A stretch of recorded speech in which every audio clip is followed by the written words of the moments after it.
There's a phase in building income that feels like relief more than anything else. You finally reach a point where things aren't chaotic. The income isn't swinging wildly. You don't wake up wondering whether this week will collapse. The process feels familiar. You know roughly what needs to happen for money to come in, and if you follow that pattern, it usually does. That feeling is addictive. I remember the first time I felt it. It wasn't dramatic. There wasn't a breakthrough moment or some giant leap in revenue. It was just the quiet realization that the structure I'd built actually functioned. If I kept it running, it produced income. That felt like arrival. But what I didn't realize at the time was that arrival is where complacency begins to hide. Because once something works, you stop interrogating it. You stop asking whether it would survive stress. You stop imagining what might weaken it. You stop looking for the invisible cracks. Not because you're lazy, because you're relieved. A system that works can quietly stop evolving. And that's where the risk begins. When income is unstable, you're alert. You feel every fluctuation. You adjust constantly. You refine messaging, pricing, positioning, pathways because you have to. Instability forces evolution. But stability removes urgency. When income feels steady, your nervous system relaxes. You stop scanning for threats. You trust the rhythm, and that trust can blind you. I didn't understand this until something subtle shifted in my environment. It wasn't dramatic. The market didn't collapse. There wasn't a crisis. It was just a slight change in how people behaved, slower decisions, different expectations, different engagement patterns. And the system I thought was strong responded sluggishly. Not broken, just less adaptive than I expected. That's when it clicked. A working income system isn't necessarily a resilient one. Resilience means it bends without cracking. It absorbs pressure. It adjusts without collapsing. Working just means it performs under current conditions. Those aren't the same standard. The mistake I made was treating working as proof of strength. But it was really proof of alignment with a specific moment in time. Time doesn't stay still. Attention shifts. Competitors improve. Buyers mature. And if the system doesn't evolve alongside those shifts, it slowly loses flexibility. The dangerous part is that decline doesn't announce itself loudly. It creeps in. You notice it in subtle ways. It takes longer to close deals. You have to explain more than you used to.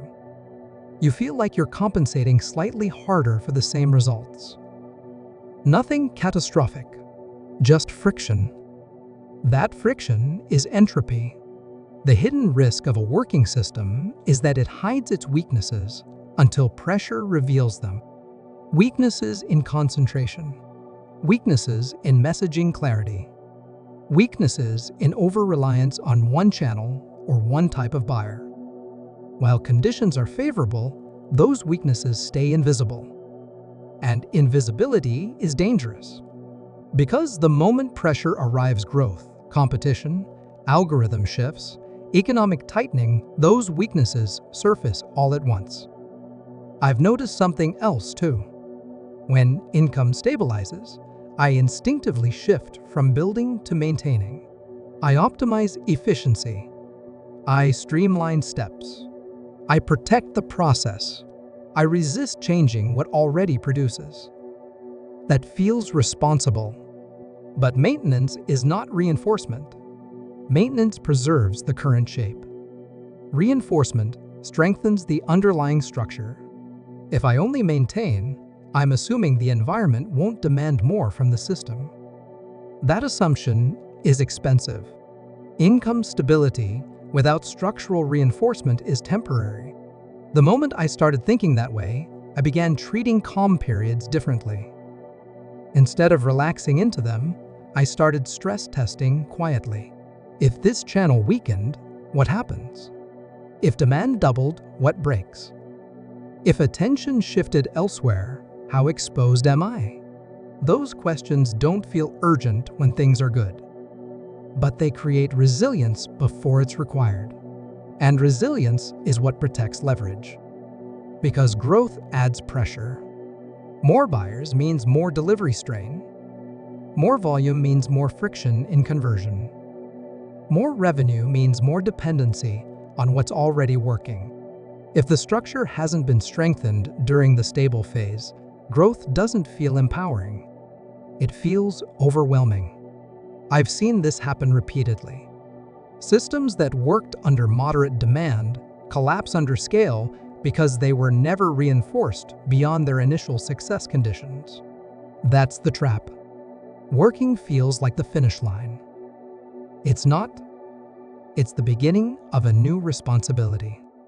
A working system is a milestone, not a destination. The real shift is when you stop asking, "Is it working?" and start asking, "How does it break?" That question changes how you build. You diversify attention slightly. You refine clarity further. You remove single points of failure. You build alternatives quietly in the background. Not because you're paranoid, because you understand that income isn't just about earning more, it's about surviving change. Comfort is seductive because it feels earned. But comfort reduces vigilance, and reduced vigilance weakens structure. The irony is that the moment a system works is the safest time to strengthen it. There's margin. There's breathing room. There's clarity. Once pressure hits, you're reinforcing under stress.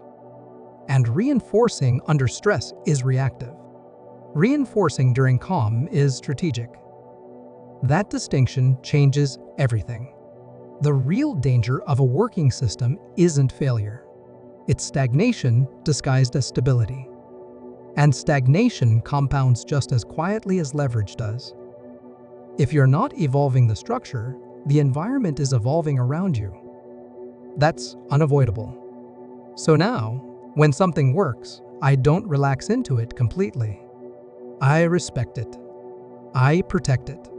But I also reinforce it. Because income that survives pressure is different from income that merely functions. And I've learned to aim for survival under stress, not just success under calm.